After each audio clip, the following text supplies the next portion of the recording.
الحمد للہ نحمده ونستعینه ونستغفره ونعوذ باللہ من شرور انفسنا ومن سیئات اعمالنا من يهده الله فلا مضل له ومن يضلله فلا هادي له واشهد ان لا اله الا الله واشهد ان محمدا عبده ورسوله اما بعد فان خير الحديث كتاب الله وخير الهدي هدي محمد صلى الله عليه وسلم وشر الأمور محدثاتها وكل محدثة بدعة وكل بدعة ضلالة وكل ضلالة في النار. قال الله تعالى في القرآن المجيد والفرقان الحميد: فأعوذ بالله من الشيطان الرجيم من همزه ونفخه ونفسه بسم الله الرحمن الرحيم ومن يتوكل على الله فهو حسبه. وقال النبي صلى الله عليه وسلم: لو انکم توکلون علی اللہ لرزقکم کما یرزق الطیر تغدو خماسا وتروح بطانا. رب زدنی علما رب زدنی علما رب زدنی علما. رب اشرح لی صدری ویسر لی امری واحلل عقدۃ من لسانی یفقہوا قولی. تمام قسم کی تعریفات، حمد و ثنا، بزرگی اور بڑائی اللہ رب العالمین وحدہ لا شریک، خالق کائنات، مالک ارض و سما کے لیے لائق اور زیبا ہیں، جس کے دستے قدرت میں جملہ تمام مخلوقات کی جانیں ہیں، جو اللہ رب العالمین بہت زیادہ بخشنے والا، بہت زیادہ رحم کرنے والا ہے.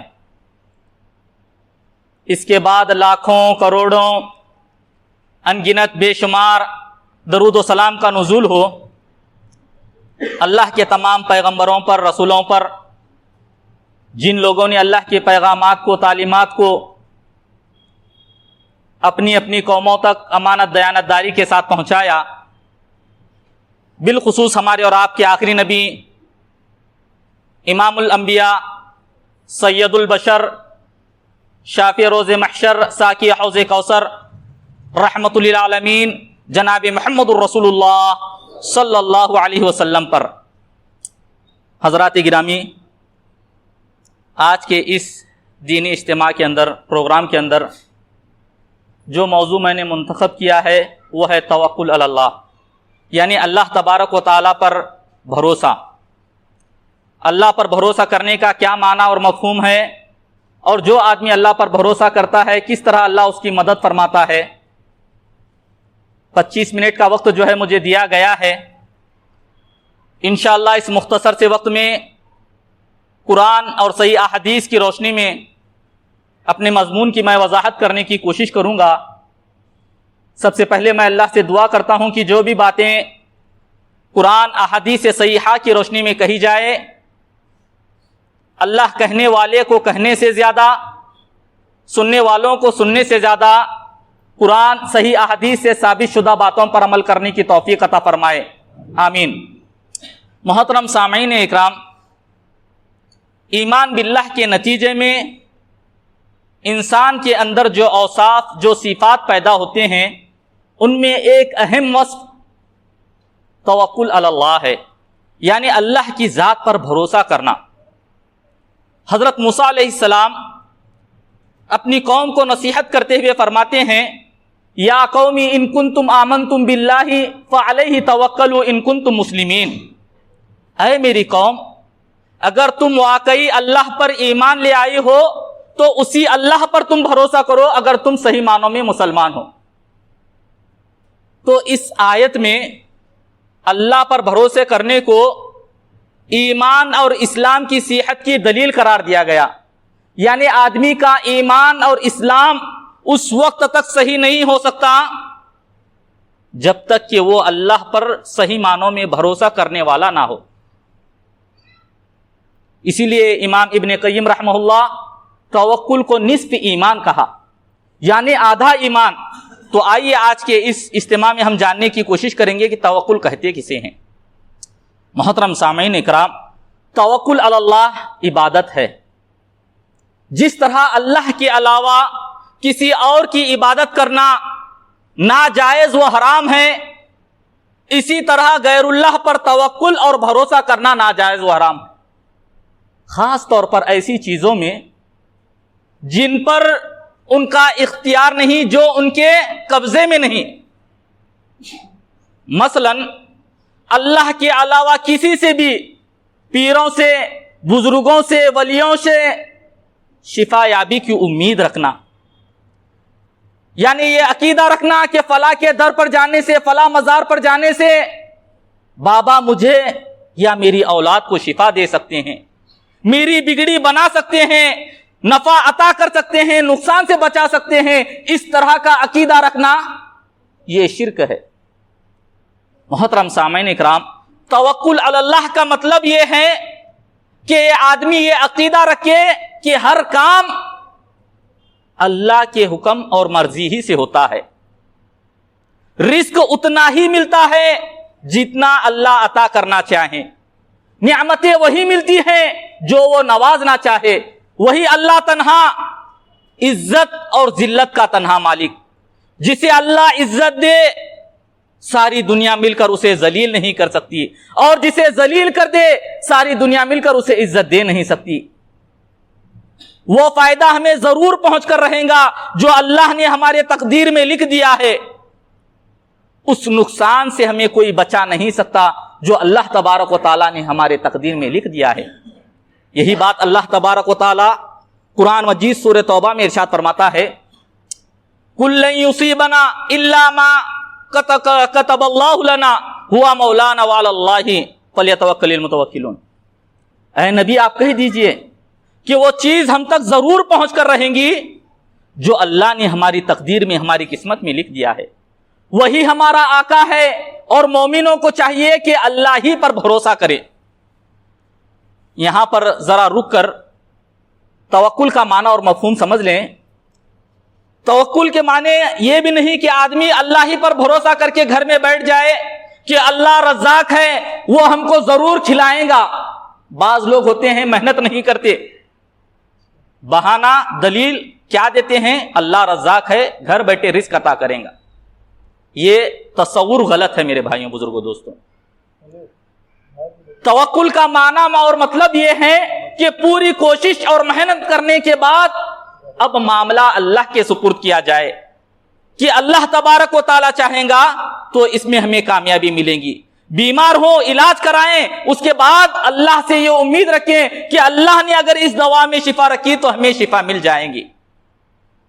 تو اسباب، وسائل کو اختیار کرنا یہ توکل کے منافی نہیں، خلاف نہیں۔ آئیے اس تعلق سے ایک دو احادیث آپ کے سامنے رکھوں۔ اسباب اور وسائل اختیار کرنا توکل کے خلاف نہیں۔ دیکھیے، ایک صحابی اللہ کے رسول کی خدمت میں آتے ہیں، کہتے ہیں اللہ کے رسول، کیا میں اپنے اونٹ کو یوں ہی چھوڑ دوں یا اس کو میں باندھ کر اللہ پر بھروسہ کروں؟ اللہ کے رسول فرماتے ہیں جاؤ اپنے اونٹ کو باندھو، اس کے بعد تم اللہ تبارک و تعالیٰ پر بھروسہ کرو۔ رائے حق میں لڑنا، جہاد فی سبیل اللہ بہت ہی افضل عمل، لیکن اللہ تبارک و تعالیٰ اس کے لیے بھی ہمیں حکم دیتا ہے سورہ انفال میں وَإِذْ لَهُمْ مَا اسْتَطَعْتُم مِّن قُوَّةٍ وَمِن رِّبَاطِ الْخَيْلِ۔ اللہ کے راستے میں لڑنے سے پہلے ہر ممکن کوشش اور فوجی تیاری تم کر لو۔ ایسا نہیں کہ ہم اللہ کے راستے میں لڑنے کے لیے اتر رہے ہیں، بغیر تیاری کے، بغیر پلاننگ کے اتریں گے کہ ہم اللہ کے راستے میں لڑ رہے ہیں، اللہ ہماری ضرور مدد کرے گا۔ نہیں، اللہ حکم دیتا ہے ہر ممکن کوشش تم جو ہے تیاری کرو۔ اللہ پر سب سے زیادہ بھروسہ کرنے والے انبیاء کرام تھے، لیکن انہوں نے بھی اسباب اور وسائل کو اختیار کیا۔ آئیے ایک دو انبیاء کرام کا ذکر میں آپ کے سامنے رکھوں۔ قرآن مجید میں حضرت موسیٰ علیہ السلام کے بعد سب سے زیادہ تفصیلی ذکر حضرت ابراہیم علیہ السلام کا ملتا ہے۔ حضرت ابراہیم علیہ السلام کی زندگی کا ایک واقعہ اللہ فرماتا ہے وَإِذْ بَوَّأْنَا إِبْرَاهِيمَ مَكَانَ الْبَيْتِ، یعنی یاد کرو اس وقت کو جب ہم نے ابراہیم کے لیے خانہ کعبہ کی جگہ تجویز کی۔ آج تو مکہ ایک گنجان آبادی والا شہر، لیکن جس وقت اللہ تبارک و تعالیٰ نے یہ گھر بنانے کا ارادہ کیا، بیابان صحرا، تا حد نگاہ کوئی انسانی آبادی نہیں، اللہ حکم دیتا ہے کہ اے ابراہیم اپنی بیوی اور دودھ پیتے بچے کو اس مقام پر چھوڑ آؤ۔ اللہ اکبر، کتنی بڑی آزمائش، امتحان حضرت ابراہیم علیہ السلام کا۔ اللہ کے اس فرمان پر سر تسلیم خم کرتے ہیں اور اس جگہ پہنچ جاتے ہیں جہاں پر آج کعبۃ اللہ واقع ہے۔ اپنی بیوی اور دودھ پیتے بچے کو چھوڑ کر نکلتے ہیں۔ بس ایک تھیلے میں تھوڑی سے کھجوریں، ایک مشکیزے میں تھوڑا سا پانی رکھتے ہیں۔ بیوی پریشان کہ ایسے بیابان صحرا میں ہمیں کیوں چھوڑے جا رہے ہیں، کیا ہم سے کوئی غلطی ہوئی؟ پکار کر کہتی ہیں، لیکن حضرت ابراہیم علیہ السلام کہتے ہیں کہ یہ اللہ کا حکم ہے۔ ان کی بیوی حضرت ہاجرہ کہتی ہے تب آپ جائیے، اللہ ہمیں ہرگز ضائع نہیں کرے گا۔ اللہ اکبر، اس ماں کا بھی اللہ کی ذات پر توکل اور اعتماد دیکھیے، اللہ کا حکم ہے آپ بے فکر جائیے، وہ ہمیں ہرگز ضائع نہیں کرے گا۔ تو محترم سامعین اکرام، اس واقعے سے بتانا مقصد یہ ہے حضرت ابراہیم نے اسباب کو اختیار کیا، یعنی ایسے بیابان صحرا میں جب بیوی بچے کو چھوڑ کر جانے لگے، ایک تھیلے میں تھوڑی سی کھجوریں، ایک مشکیزے میں تھوڑا سا پانی انہوں نے رکھا۔ اسی طریقے سے قرآن مجید سورہ یوسف میں یعقوب علیہ السلام کا، یوسف علیہ السلام کا تذکرہ بڑی تفصیل کے ساتھ بیان کیا گیا۔ حضرت یعقوب علیہ السلام کے بیٹے قحط سالی کے زمانے میں جب مصر جانے لگے تو یعقوب علیہ السلام اپنے بچوں کو نصیحت کرتے ہوئے کیا کہتے ہیں؟ یا بنی لا تدخلوا من باب واحد وادخلوا من ابواب متفرقہ، اے میرے بچوں تم سب کے سب ایک گیٹ سے، ایک دروازے سے داخل نہیں ہونا، بلکہ کئی الگ الگ جدا جدا دروازوں سے تم داخل ہونا۔ اس کی تفسیر کرتے ہوئے ابن عباس فرماتے ہیں تفسیر ابن کثیر میں، حضرت یعقوب علیہ السلام نے اپنے بیٹوں کو جو الگ الگ دروازوں سے داخل ہونے کا حکم دیا، اس کی حکمت یہ تھی کہ ان کے بیٹے بہت ہی خوبرو تھے، بہت ہی حسین اور جمیل تھے۔ یعقوب علیہ السلام کو یہ ڈر یا خدشہ لاحق ہوا کہ ان کے بچوں کو نظر نہ لگے، اس لیے انہوں نے نظر بد سے بچنے کے لیے اپنے بچوں کو یہ حکم دیا کہ ایک گیٹ سے داخل نہیں ہونا بلکہ مختلف دروازوں سے تم داخل ہونا۔ تو یعقوب علیہ السلام اپنے بچوں کو نظر بد سے بچانے کی یہ ترکیب انہوں نے اپنائی۔ اس کے بعد کیا کہتے ہیں؟ وَمَا أُغْنِي عَنْكُم مِّنَ اللَّهِ مِن شَيْءٍ إِنِ الْحُكْمُ إِلَّا لِلَّهِ عَلَيْهِ تَوَكَّلْتُ وَعَلَيْهِ فَلْيَتَوَكَّلِ الْمُتَوَكِّلُونَ۔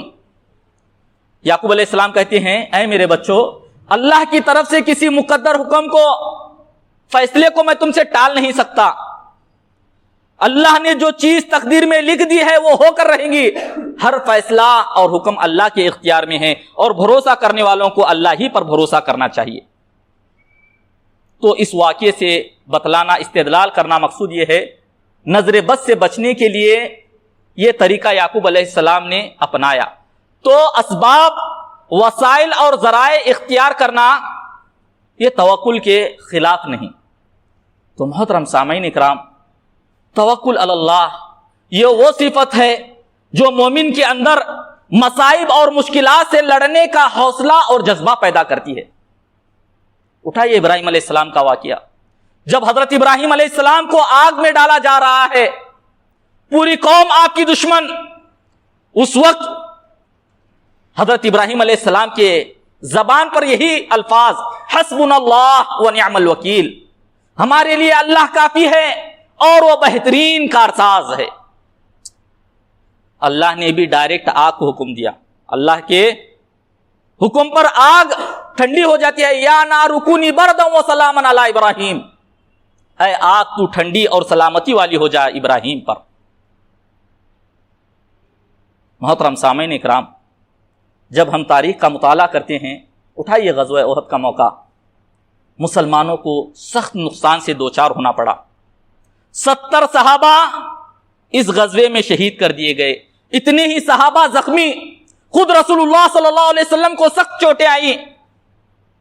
مسلمان اس نقصان سے پریشان، کافروں کے سردار، مکہ کے سردار ابو سفیان نے مسلمانوں کے اندر مزید خوف، دہشت پیدا کرنے کے لیے یہ اعلان کرایا، یہ کہلوا بھیجا کہ میں ایک بڑا لشکر لے کر پھر مدینہ پر دھاوا بولنے والا ہوں، پھر سے مدینہ پر حملہ کرنے والا ہوں۔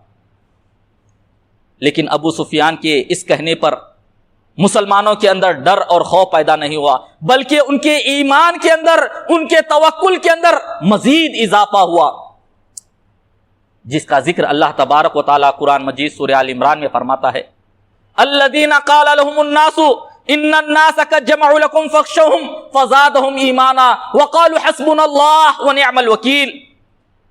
جب ان سے کہا گیا، یعنی اہل ایمان سے، صحابہ کرام سے، کفار تم سے جنگ کرنے کے لیے، تمہارا مقابلہ کرنے کے لیے پھر سے اکٹھا ہو رہے ہیں، تم ان سے ڈرو۔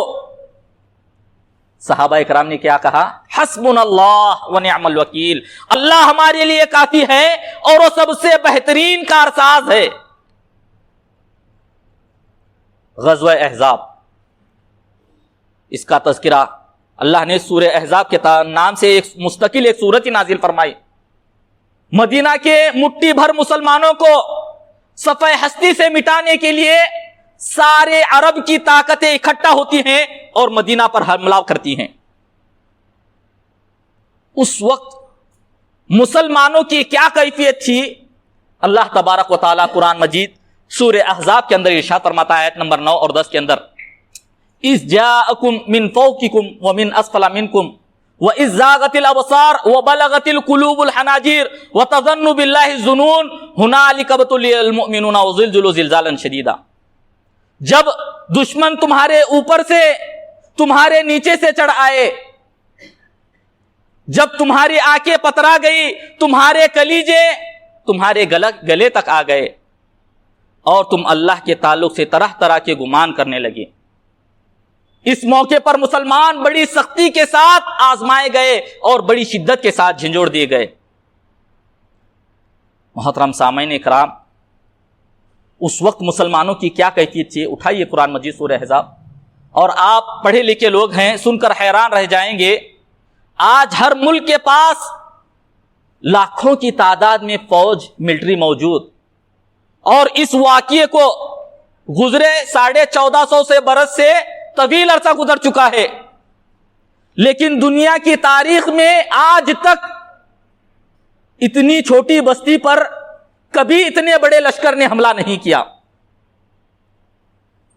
مدینہ کی کل آبادی 5000، اس میں مسلمان بھی ہیں، غیر مسلم منافقین یہودی بھی ہیں، مرد بھی عورت بھی۔ حملہ آور 24,000 کا لشکر۔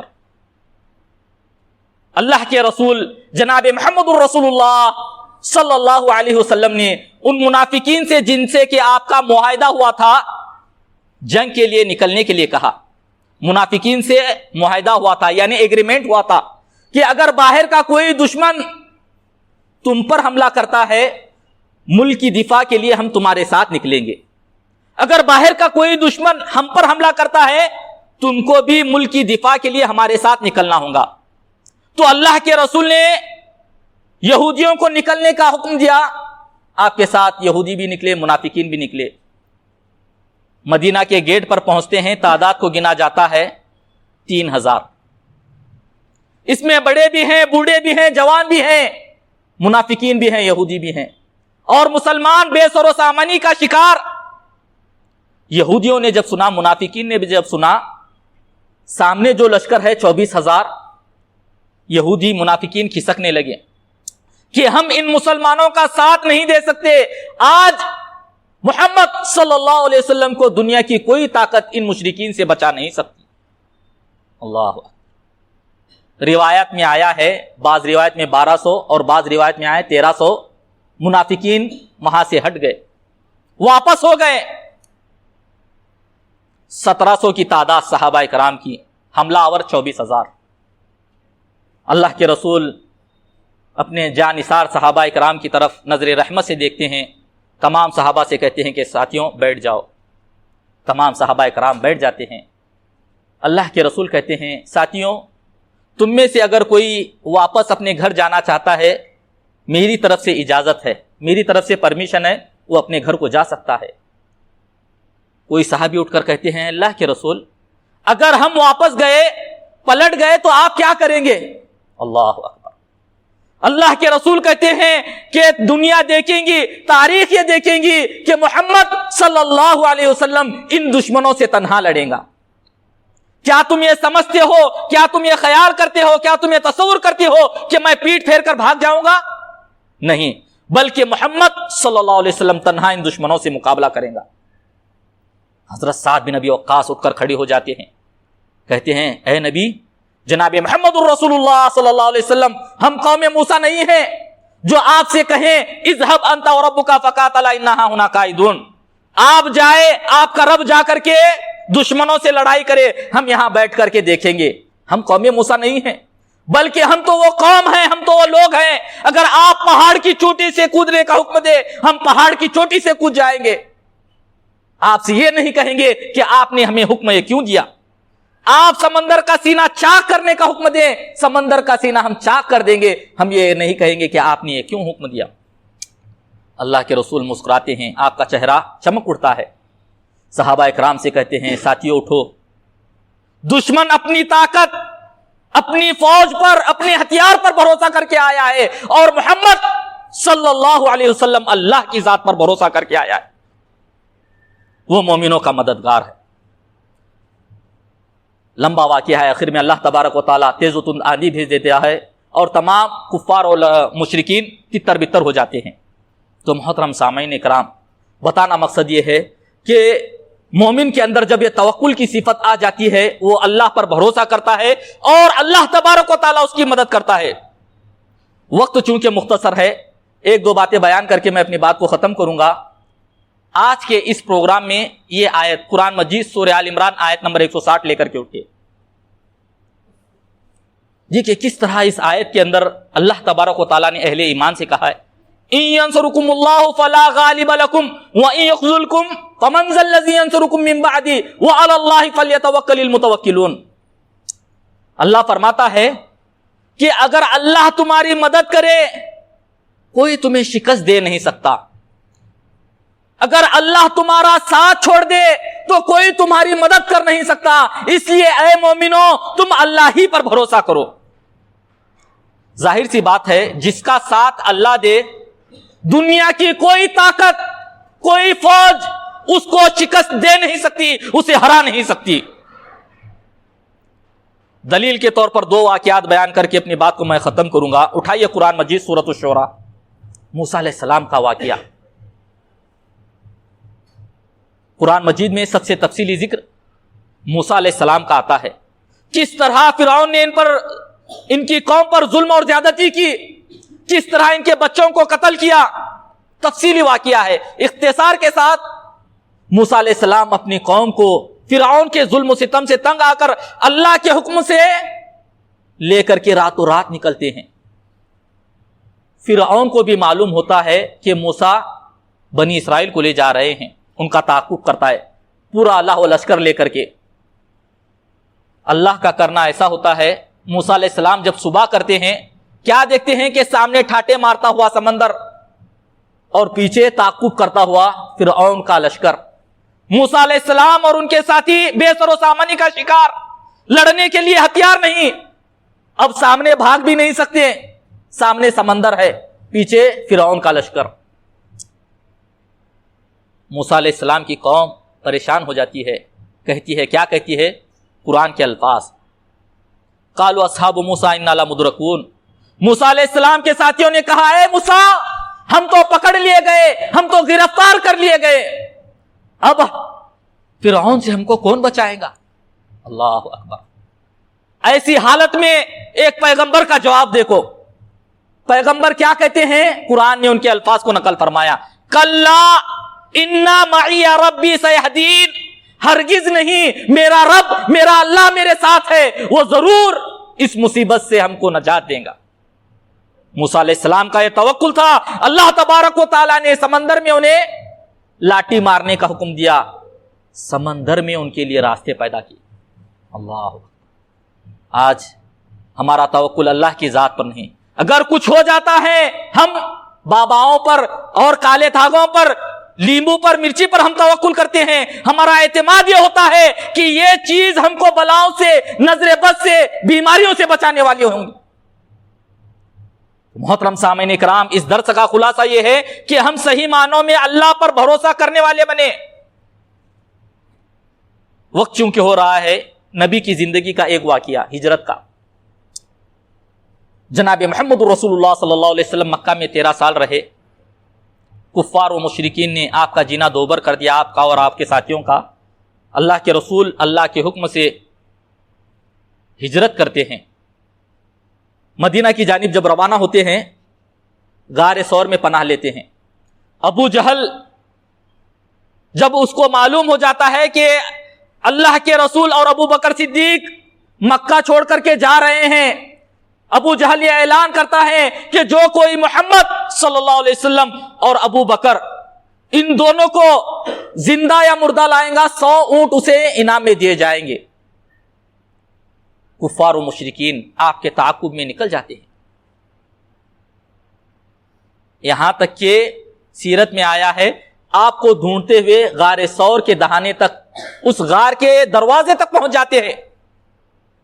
حضرت ابو بکر صدیق دیکھتے ہیں، اللہ کے رسول سے کہتے ہیں اللہ کے رسول اگر کوئی آدمی ذرا نیچے جھک لے ہم تو پکڑ لیے جائیں گے، ہم کو دیکھ لیں گے. اللہ اکبر. ایسے موقع پر اللہ کے رسول کا کیا جواب ہے؟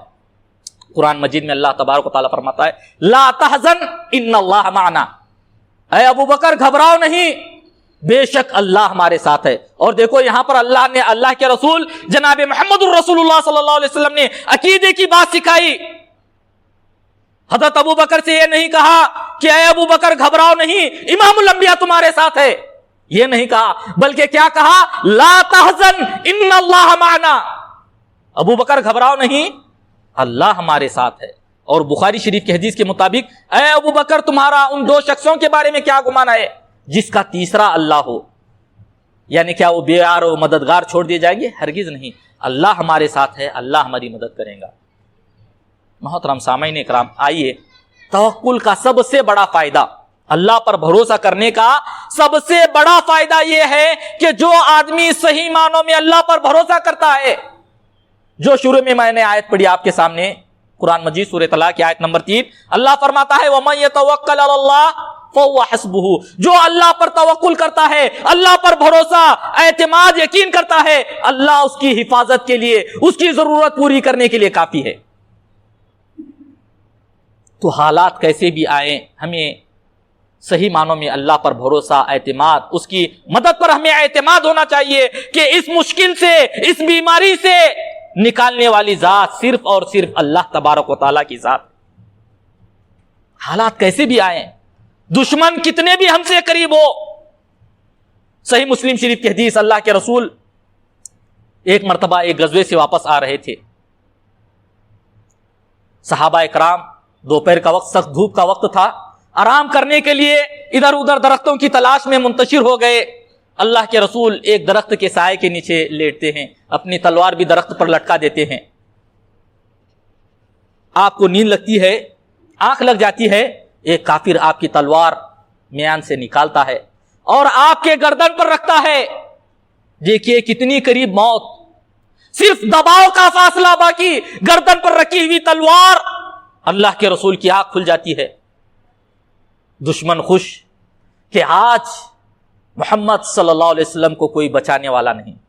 من یمنعوک منی یا محمد، اے محمد بتاؤ آج آپ کو مجھ سے کون بچائے گا. کتنے قریب موت، گردن پر تلوار، صرف دباؤ کا فاصلہ باقی. لیکن اللہ کے رسول پورے اعتماد، پورے یقین کے ساتھ کہتے ہیں کہ موت تیرے ہاتھ میں نہیں، بلکہ موت و حیات کا مالک اللہ رب العالمین ہے. دشمن 3 دفعہ یہی جملہ دہراتا ہے، اللہ کے رسول تینوں بار پورے اطمینان، یقین کے ساتھ کہتے ہیں کہ اللہ مجھے بچائے گا. کافر کے ہاتھ کانپنے لگتے ہیں، اس کے ہاتھ سے تلوار گر جاتی ہے. اللہ کے رسول وہ تلوار اٹھاتے ہیں، اس سے کہتے ہیں کہ بتا اب تجھے کون بچائے گا. وہ تو اللہ کو مانتا نہیں تھا، خوش آمدید شروع کرتا ہے اللہ سے، اللہ کے رسول سے معافی کی درخواست کرتا ہے، اللہ کے رسول اسے معاف کر دیتے ہیں. تو محترم سامعین اکرام، آخر میں ایک حدیث بیان کر کے میں اپنی بات کو ختم کروں گا. جو حدیث میں نے شروع میں آپ حضرات کے سامنے پڑھی ہے، ترمذی شریف کی حدیث. اللہ کے رسول فرماتے ہیں اگر تم اللہ پر ویسے ہی بھروسہ کرو جیسا کہ اللہ پر بھروسہ کرنے کا حق ہے، لو انکم توکلون علی اللہ حق توکلہ لرزقکم کما یرزق الطیر، اللہ تم کو ویسے ہی روزی دے گا جیسے کہ وہ پرندوں کو روزی دیتا ہے۔ پرندے خالی پیٹ نکلتے ہیں، جب گھونسلوں کی طرف آتے ہیں بھر پیٹ آتے ہیں۔ اور یہاں پر ایک بات قابل غور ہے، پرندے اللہ پر بھروسہ کرتے ہوئے اپنے گھونسلوں میں نہیں بیٹھتے کہ اللہ رزاق ہے ہم کو روزی پہنچائے گا، نہیں، بلکہ پرندے صبح ہونے کے بعد اللہ کی تسبیح کرنے کے بعد رزق کے لیے پھیل جاتے ہیں۔ اسی لیے اللہ فرماتا ہے جب تم نماز پڑھو فَإِذَا قُضِيَتِ الصَّلَاةُ فَانتَشِرُوا فِي الْأَرْضِ وَابْتَغُوا مِن فَضْلِ اللَّهِ، نماز پڑھو زمین میں پھیل جاؤ، اللہ کا فضل تلاش کرو۔ تو حدیث میں بتایا یہ گیا کہ اگر تمہارا توکل، تمہارا اللہ پر بھروسہ ایک چڑیا کے برابر بھی ہو، اللہ تم کو بھوکا مرنے نہیں دے گا۔ بس انہی چند کلمات پر میں اپنی بات کو ختم کرتے ہوئے اللہ سے دعا کرتا ہوں کہ اللہ تعالی ہم تمام کو صحیح معنوں میں توکل کا معنی اور مفہوم سمجھنے اور اللہ پر کما حقہ توکل کرنے کی توفیق عطا فرمائے۔ ہمیں جو پریشان حال ہیں اللہ ان کی پریشانیوں کو دور فرمائے، جو بیمار ہیں اللہ انہیں شفائے کاملہ عاجلہ عطا فرمائے، جو بے روزگار ہیں اللہ انہیں حلال روزی عطا فرمائے، اللہ ہماری کمائیوں کے اندر خیر و برکت عطا فرمائے، آنے والی ہر بلا بیماری سے ہمارے گھر والوں کی اللہ حفاظت فرمائے، آمین۔ وآخر دعوانا الحمدللہ رب العالمین۔